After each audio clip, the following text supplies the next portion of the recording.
I went into the legislature and started to realize how the pie was divided in our state regarding not only public education but higher education. I realized that we do not get our fair share of the ballot. We have a great delegation who is trying to change that. We have, folks at TSC, UTB, Pan American, South Texas College, TSTC, who have collectively gone to Austin and advocated to bring programs to South Texas. But we're just getting in the ballgame. We cannot limit the quality of our education by our geographic birth. And that's what I saw when I went to college for the first time. And that's what I saw when I went to the legislature for the first time, is that your geographic birth in Texas determines the quality of your education and how resources will be invested in your community. That needs to change with the efforts of many who have come before me, and I'm just in a line. I remember being that age running around campaign events for my dad. Now my daughter's here, and maybe my grandchildren, I'll try to steer her in another direction, but if she gets in politics, we'll see. But we have made tremendous strides, but we're just getting to the table.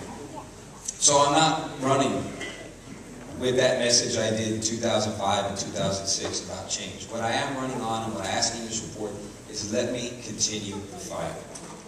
We have been given great responsibility when we first landed in Austin to be on appropriations and determine our state budget. We were then put on state affairs to work on our utility issues. We were put on natural resources to work on our natural resource water issues. And for those of you who are involved in community planning, you understand the importance of water, especially now that we're going through this major drought. One could be the worst drought of record in Texas history. Fortunately, with that responsibility, we've had to work tremendous hours, my wife will tell you. But we feel that South Texas is being represented. And we humbly ask for your support. This next election cycle, let me say this, will send a message throughout our state and our nation as to whether South Texas is going to finally respond in the numbers that it needs to. And let me tell you why that's important. That's not only important for who you elect here, but that's important to when they go to where they're going, whether it's Austin or Washington, they're empowered. You see, folks in D.C., folks in Austin, they look at voting percentage numbers to determine where they're going to invest state dollars. Because these folks are elected officials, they're statewide elected officials. If I'm sitting across the aisle or across the desk from the governor and I'm advocating to bring money to Cameron County and someone next to me is advocating for those same dollars to go to Travis County or Plano or another area, he's going to think, okay, well, they vote 20, 25% maybe in Cameron County. They voted 65, 75% in Plano.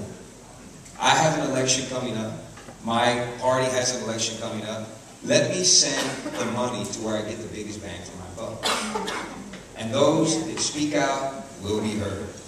So let me say this. I truly am humble, and I want to continue that fight for you. My family is dedicated to continuing that fight. Talk about putting things in perspective. My wife is the most amazing sounding board I could have ever dreamed of being a partner in life.